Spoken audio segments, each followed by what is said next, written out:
하나님께서는 준비된 사람을 세우십니다. 이때 가장 중요한 준비 요건은 거룩함입니다.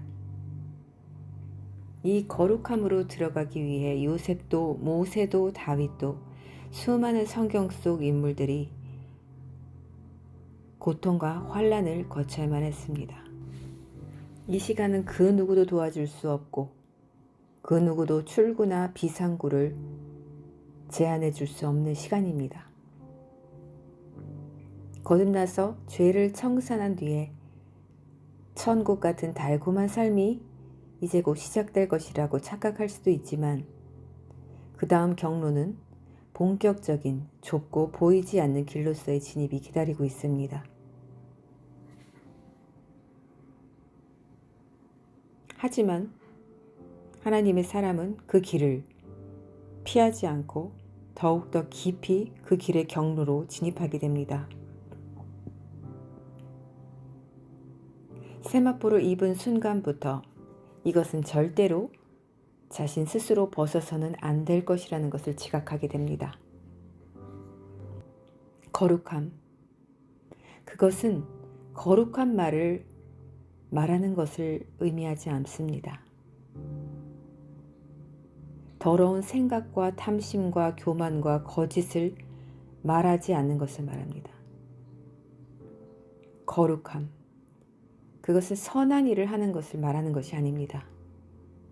내 삶 안에서 어떠한 우상도 들어올 수 없는 상태임을 말하는 것입니다. 거룩함. 그것은 내가 바로 하나님을 닮아가고 있다는 증거입니다. 나의 모습이 표면적으로 거룩해 보이는 것이 아니라 내 속 안이, 내 영혼 안이 더러움이 없다는 것을 말합니다. 하지만 사람들은 착각합니다. 거룩한 사람이라면 말도 행동도 위치도 삶도 무언가 거룩한 냄새나 거룩한 향기가 흘러야 한다고 모두 자신의 느낌이고 감정으로 받아들여지는 것으로 판단합니다. 그러나 정말 거룩한 사람을 주님은 그런 곳에서 찾지 않으십니다. 주님이 눈여겨보시는 곳은 아무도 관심이 없는 곳, 아무도 돌아보지 않는 곳, 아무도 알지 못하는 그 위치에서 바로 주님의 마음으로 일하는 그들, 또 아주 평범한 일상을 주님과 함께 동거동락하며 하나님의 임재 안에 갇혀 사는 자들, 우리 주님께서 주신 작고 큰 모든 미션들을 멈추지 않고 주를 향한 충성과 의지로 끊임없이 헤쳐나가는 자들, 이러한 자들이 바로 거룩한 사람들입니다. 모두 각자 삶의 위치는 다르고 하는 일도 다릅니다. 아무것도 하지 않은 사람일 수도 있습니다. 거룩한 사람이란 무언가 모세처럼 그런 신의 산 위에 서 있는 그런 거룩한 홀리한 모습으로 그런 모습을 띠는 사람을 말하는 것만이 아닙니다. 우리들의 24시간 안에서 가장 마음속 안에 영혼 안에 티가 없이 순수한 사람을 말합니다. 바로 그가 하는 모든 것이 거룩한 삶이 되는 것입니다. 그가 설거지를 해도 거룩합니다. 그가 나가서 청소부를 해도 거룩합니다. 그가 자녀를 가르쳐도 거룩합니다. 그가 혼자 아무것도 하지 않아도 거룩합니다. 왜일까요? 바로 하나님 안에서 그분과 대화하는 것을 멈추지 않기 때문입니다. 하나님 안에 들어가면 내 안에 죄가 존재할 수 없습니다. 그 두렵고 장엄한 공의의 손 안에서의 빛이 나의 죄를 비춰주고 나를 쪼개기 때문입니다. 내가 정말 하나님 안에 있다면 내 안에 숨은 모든 죄들이 나가야만 합니다. 하나님 안에 거하면서 죄 중에 있다는 것, 행위로나 생각으로나 말로나 죄가 있다는 것은 성립되지 않습니다. 내가 죄를 짓고 있으면서 지금 내가 하나님 안에 거하고 있다고 하는 것은 스스로 거짓말하고 있는 것입니다. 그 죄를 짓고 있는 그 당시에는 주님이 그 마음 안에 없는 증거입니다. 하나님 안에 들어가면 우리가 하는 모든 것이 거룩합니다. 바로 성령의 지시와 인도를 받는 삶 안으로 들어가기 때문입니다. 모든 것이 거룩해집니다. 나의 생각이 바뀌어 아버지 생각으로 변하고 나의 말과 행동이 변하여 주님 것으로 됩니다. 내 것이 아니기에 모두 거룩해지는 것입니다. 이것이 십자가에 못 박힌 삶이며 우리 주 예수와께서 드러나는 삶입니다. 모든 사람에게는 각자 맞는 달란트와 위치를 주셨습니다. 선포케 하시는 자에게는 담대한 입술과 공의의 추와 막대기를 지어주셨고, 섬기게 하는 자에게는 자애와 인내와 사랑을 지어주셨고, 또 중보하는 자에게는 죄에 대하여 애통하고 고통하고 신음하는 마음을 심어주셨습니다. 각자 자신의 위치에서 우리 아버지의 미션을 수행하는 것, 이것은 모두 거룩합니다. 사람을 보면 중심이 흔들립니다. 사람들은 각자 자신의 눈을 가지고 미련하게 한 단면만 보고 그 사람을 평가하고 입술을 함부로 내뱉습니다.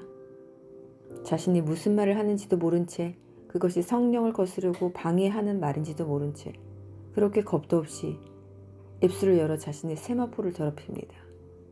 이것이 바로 정죄이며 판단입니다. 우리 아버지는 12가지 측면, 완전한 측면에서 우리 인간들을 바라보시고 판단하시며 정의하십니다. 그리고 끊임없는 기회를 주십니다. 아버지 마음 안으로 들어가면 갈수록 알아도 전할 수 없는 것들 투성입니다. 내색할 수 없고 전달할 수 없고 알려줄 수 없습니다. 그 아버지 마음을 전달해 준다고 해서 모두가 생명으로 나오는 것은 아니기 때문입니다. 인간의 좁은 시야와 적은 마음의 문을 통해서는 들어갈 수가 없는 분량이기 때문입니다. 그래서 아버지의 생명을 받아 누릴 수 있는 자는 그 통로가 좁지 않고 넓은 자들인데, 우리 아버지를 향하여 넓게 그 문을 열면 열수록 그는 받아 누릴 수 있습니다. 그들은 달렛과 같은 자들입니다. 온라인으로 사역을 하다 보니 사람의 스치는 한 글만 보아도 대략 그 사람이 어떤 사람인지 어떤 영혼의 상태인지 알게 됩니다. 또 좀 더 깊이 알게 되면 역시나 첫 주셨던 그 지각의 느낌이 맞았던 것을 늘 확인해 왔습니다. 그러면서 아버지 마음을 더 깊이 이해하게 되었습니다. 알아도 알려줄 수 없고 주고 싶어도 줄 수 없는 그들의 교만이 아버지가 주신 식량을 스스로 태우고, 그들의 무지함이 아버지가 주신 지혜를 돼지우리에 넣는 것을 봅니다. 그들의 자비 없음이 아버지께 주신 자비를 땅바닥에 스스로 버리게 하며, 그들의 인내 없음이 곧 코앞에 다가올 생명의 문을 닫히게 만듭니다.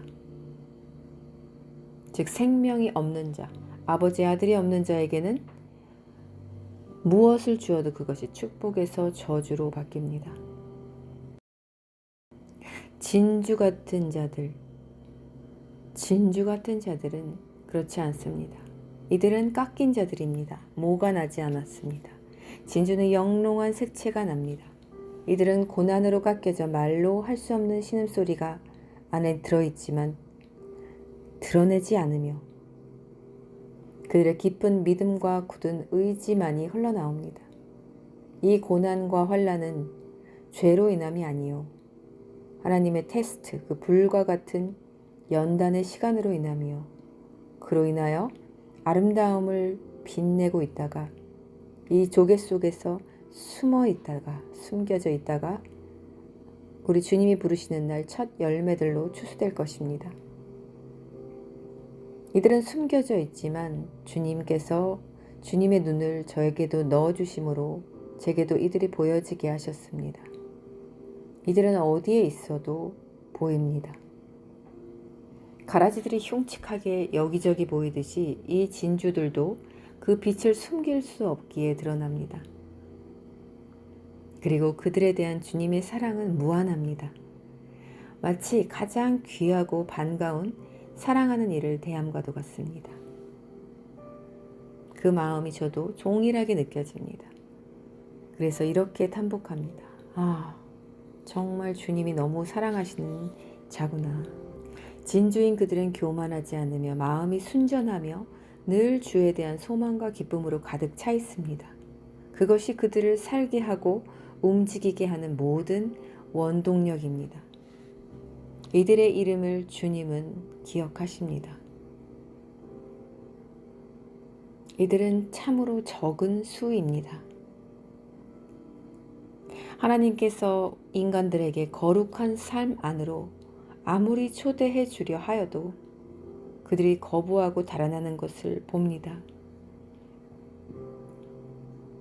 아버지의 문, 그 생명의 문은 그 아들이 있는 자에게는 너무도 넓은 문이지만 그 아들이 없는 자에게는 너무도 비좁은 마치 바늘구멍과도 같은 문입니다. 그렇기에 왜 사람들에게 이 문을 통과하지 못하느냐고 뭐라 할 수는 없습니다. 사실 생명의 책망은 문 안에 들어와 있는 자들에게나 생명이 되는 것이지 문 밖에 있는 자들에게는 책망을 해도 소용이 없습니다.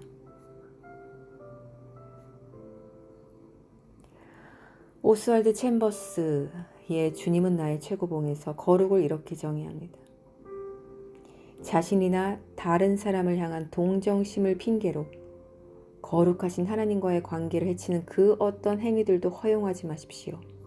거룩은 당신의 발걸음이 더럽혀지지 않는 것이고 당신의 혀로 더러운 것을 말하지 않는 것이며 머리로 더러운 생각을 하지 않는 것을 의미합니다. 모든 삶의 영역이 철저하게 하나님의 심사를 거치는 것입니다. 오 주님, 저 같은 죄악으로 가득한 이 죄인을 이토록 사랑하셔서 지금껏 입히고 먹이고 살려주신 주님, 아버지여, 나의 모든 것을 통치하시고 모든 것을 사용하셔서 아버지께서 원하시는 것만 그날까지 전달케 하시고 아버지가 원하는 자에게만 들려지게 하시고 또 아버지의 그 두려운 인, 생명의 인을 내가 받음으로 조금도 자만치 말게 하시고 믿음으로 굳건하고 담대하게 주님 주신 사명과 소명 마쳐내도록 도와주소서. 성령의 불로 이곳을 둘러싸 주셔서 어둠이 오는 즉시 태워져 소멸케 하사 주님 손잡고 올라가는 그날까지 엘리야에게 주셨던 불같은 힘과 능력과 성령의 지혜와 모략과 계시의 영을 저와 이 코이노니아에 부어 주소서. 우리 주님의 이름 예슈아 마시아 이름으로 기도합니다. 아멘.